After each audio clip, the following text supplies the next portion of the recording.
15 अगस्त यानी अगर independence day की बात आती है तो हमारे दिमाग में कई फ्रीडम फाइटर आते हैं, जिनमें से एक है हमारे नेताजी सुभाष चंद्र बोस।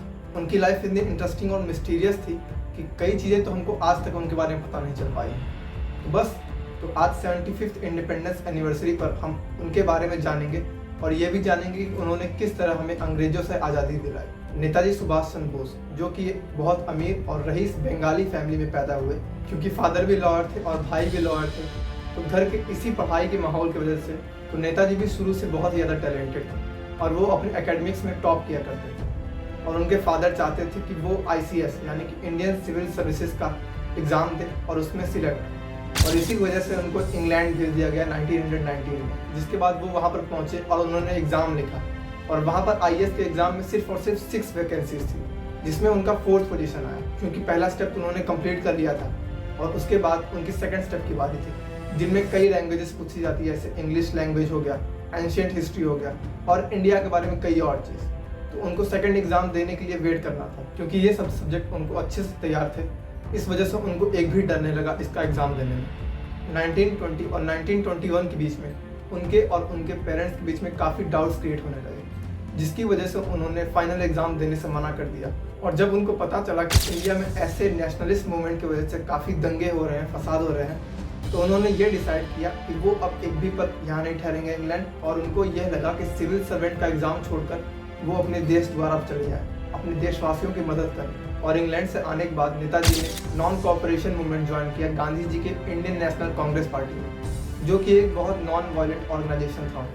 और गांधी जी के कहने पर उन्होंने चित्तरंजन दास के अंडर में काम किया, और जहां पर उन्होंने बंगाल वॉलंटियर्स के लिए एजुकेटर, कमांडेंट और जर्नलिस्ट का काम किया। और उनकी एक्टिविटीज़ और उनकी वायलेंट मूवमेंट की वजह से उनको कई बार जेल भी जाना पड़ा। और 1924 में नेताजी को चीफ एग्जीक्यूटिव ऑफिसर बना दिया गया कलकत्ता म्यूनिसिपल कॉरपोरेशन का, जिसके हेड थे चित्तरंजन दास। और नेताजी इसके कुछ ही दिन बाद बर्मा चले गए, क्योंकि उस समय अंग्रेजों को शक हो चुका था कुछ इनकी वायलेंट मूवमेंट का। और 1927 के बाद नेताजी को वहां से लौटना पड़ा, क्योंकि उनको पता चला कि चित्तरंजन दास जी की मौत हो चुकी है और बंगाल कांग्रेस में बहुत ही ज़्यादा खलबली मची हुई है। और वहां से आने के बाद उनको उसका प्रेसिडेंट बना दिया गया। और देखते ही देखते नेताजी और जवाहरलाल नेहरू 2 जनरल सेक्रेटरीज बन गए इंडियन नेशनल कांग्रेस के, और उन्होंने कई सारे डिसीजन एक साथ लिए, क्योंकि गांधी जी के supporter Indian national Congress party में और उसके बाहर भी बहुत लोग थे, जिसकी वजह से उनके हर एक मूवमेंट में लोग उनका साथ देते थे, उनको ज्वाइन करते थे। और 1930 सिविल डिसओबीडियंस मूवमेंट में, जहां पर नेताजी पहले से ही जेल के अंदर थे, उसके बावजूद भी उनको मेयर के लिए इलेक्ट किया गया। इस चीज़ से आप खुद समझ सकते हैं कि लोगों के बीच में नेताजी की क्या छवि थी, क्योंकि वो जेल के अंदर थे, इसके बावजूद भी वो एज अ मेयर इलेक्ट हो गए। और फिर वो जेल से छूटे, और जेल से छूटने के बाद कुछ दिन बाहर रहने के बाद उनको फिर से जेल के अंदर कर दिया गया।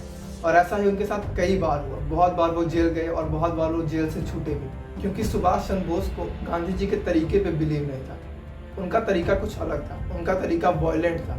उनका ये कहना था कि आज़ादी हमको छीन ली होगी, और उसी कारण 1938 में उनको इंडियन नेशनल कांग्रेस का प्रेसिडेंट इलेक्ट किया गया, जिसकी वजह से उन्होंने कई चेंजेस करना चाहे।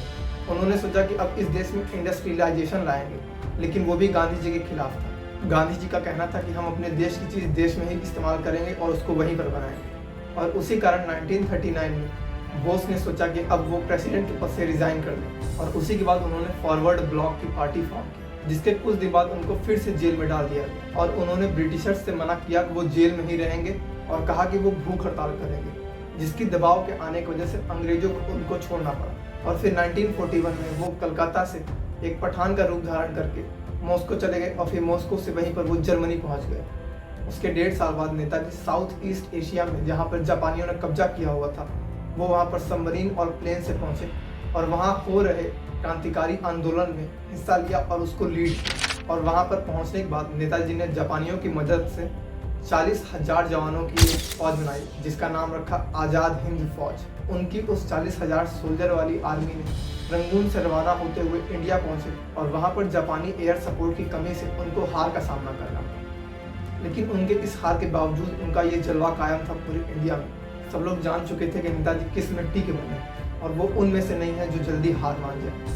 और जापानीज के इस हार की वजह से जहाँ तक नेताजी का भी सफ़र खत्म हो चुका था। और फिर 1945 में जब जापान ने अपने आप को सरेंडर किया वर्ल्ड वॉर में, और उसी के बाद कहा जाता है कि नेताजी की डेथ एक प्लेन क्रैश में हुई, जो कि साउथ ईस्ट एशिया की तरफ जा रहे थे और उनकी बॉडी जली हुई ताइवान के हॉस्पिटल में पाई गई। ऐसा बहुत लोग कहते हैं कि नेताजी उस समय मरे नहीं थे, वो एक कॉन्स्पिरेसी थी, क्योंकि नेताजी को एक तरफ बहुत ज़्यादा लोग चाहने वाले भी थे जो उनके ट्रूप्स के थे, उनके आर्मी के थे, और दूसरी तरफ उनकी बहुत सारे एनिमीज़ भी थे। और कुछ लोग तो ये भी कहते हैं कि नेताजी एक सन्यासी बन गए नागा हिल्स के असम में, और बहुत लोग ये कहते हैं कि वो चाइनीज़ आर्मी में चले गए।